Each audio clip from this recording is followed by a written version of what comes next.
Yung may ganito pala kagandang lugar sa aking bayang Sinilangan pero ngayon ko lang napuntahan. Dahil 27 years old na ako pero ngayon ko lang nalaman na may ganito pala dito sa amin. 24 pa lang pala ako, sis. 24.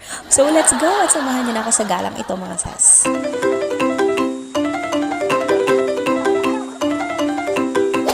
Yun no, sarap na sarap si kuya.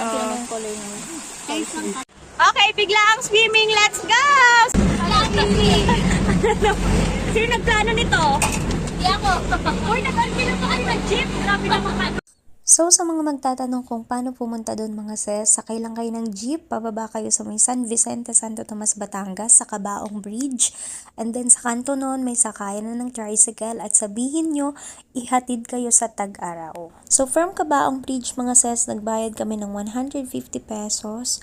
5 kaming nakasakay. So, kung kayo ang